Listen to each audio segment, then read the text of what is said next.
Welcome to new TV Telugu. ఇప్పుడు AP top 10 చూద్దాం. రంపచోడవరం నియోజకవర్గం వై రామవరం మండలంలోని పలసనపాలెం పంచాయతీ జీడిమామిడి వీధిలో మంచినీటి సమస్య పరిష్కరించాలని గిరిజనులు డిమాండ్ చేస్తున్నారు. గ్రామంలో సంవత్సరం క్రితం బోరు నిర్మాణం చేపట్టి ట్యాంకు నిర్మించకపోవడం తాగునీటికి తీవ్ర ఇబ్బందులు పడుతున్నామని మహిళలు ఆవేదన వ్యక్తం చేశారు.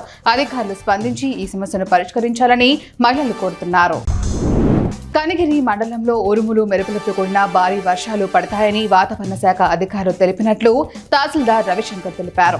అందువలన మండలంలోని ప్రజలందరూ అప్రమత్తంగా ఉండాలన్నారు. పొలంలో వ్యవసాయం చేసే రైతులు ఉరుములు మెరుపులు వచ్చినప్పుడు సురక్షిత ప్రాంతాలకు వెళ్లాలని తెలియజేశారు. పశువులను కూడా వర్షాల నేపథ్యంలో జాగ్రత్తలు తీసుకోవాలన్నారు. పిడుగులు పడే సమయంలో ఎవరూ చెట్ల కింద ఉండొద్దు అన్నారు.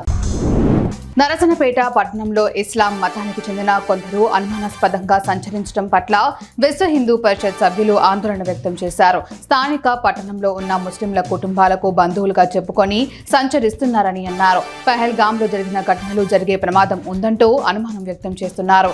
ఈ మేరకు స్థానిక పోలీసులకు తహసీల్దార్కు వినతి పత్రం అందజేశారు. కంచకచెర్ల మండలం పరిటాల గ్రామంలో ఉపాధి హామీ పనులను జిల్లా కలెక్టర్ లక్ష్మీ షా పరిశీలించారు. ఈ సందర్భంగా ఆయన మాట్లాడుతూ ఉపాధి హామీ వారికి రోజుకు వేతనం 305 రూపాయలు తగ్గకుండా ఉండాలన్నారు. కనీసం 100 రోజులు పని దినాలు ఉండేలా చూడాలని సంబంధిత అధికారులను ఆయన ఆదేశించారు. ఈ కార్యక్రమంలో RDO Balakrishna, MPDO Lakshmi Kumari, MPO Ramadevi తదితరులు పాల్గొన్నారు. విజయనగరం జిల్లా కేంద్రంలోని కలెక్టరేట్ వద్ద రెల్లి కులస్తులు నిరసన కార్యక్రమం చేపట్టారు. కులగణన చేసి రెల్లి కులస్తులకు రిజర్వేషన్ శాతం పెంచాలని కేంద్ర రాష్ట్ర ప్రభుత్వాలు నిర్ణయం తీసుకోవడం హర్షించదగ్గ విషయమని అన్నారు. ఈ కులగణన వీలైనంత త్వరగా చేపట్టి 2 కులస్తుల అభివృద్ధికి కృషి చేయాలని కలెక్టర్ కార్యాలయంలో వినతి పత్రం అందజేసినట్లు రెల్లి సంఘం నాయకులు మురళీకృష్ణ తెలిపారు. గంపలగూడెం మండలం పెనుగోనులో కొలువై ఉన్న మెట్టాగుట్ట శివశల శ్రీనివాసస్వామి ఆలయంలో 3 రోజుల నుంచి జరుగుతున్న వార్షిక బ్రహ్మోత్సవాలు వైభవంగా ముగిశాయి. ఆలయ అర్చకులు టి శ్యామసుందర్ శ్రీనివాసాచార్యులు వసంతోత్సవం, చక్ర స్నానము, ద్వాదశ ప్రదర్శనలు, స్వామివారికి పవలింపు సేవ కార్యక్రమాలు నిర్వహించారు.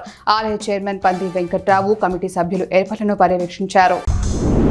ఇటీవల విద్యుతాఘాతంతో మృతి చెందిన వారి కుటుంబీకులకు ఎమ్మెల్యే బేబీ నాయన బుడా చైర్మన్ టెంటు ఆర్థిక సాయాన్ని అందజేశారు. తెర్ల మండలం అంటవారకు చెందిన కోట రామారావు అనే రైతు ఇటీవల విద్యుతాఘాతంతో మృతి చెందాడు. అలాగే బాడంగి మండలం గజరాయుని వలస గ్రామానికి చెందిన నల్ల అప్పలరావు కూడా పొలంలో విద్యుతాఘాతంతో మృతి చెందాడు. మంత్రి దృష్టికి తీసుకువెళ్లి విద్యుత్ సంస్థ నుంచి పరిహారం వచ్చేలా కృషి చేశారు.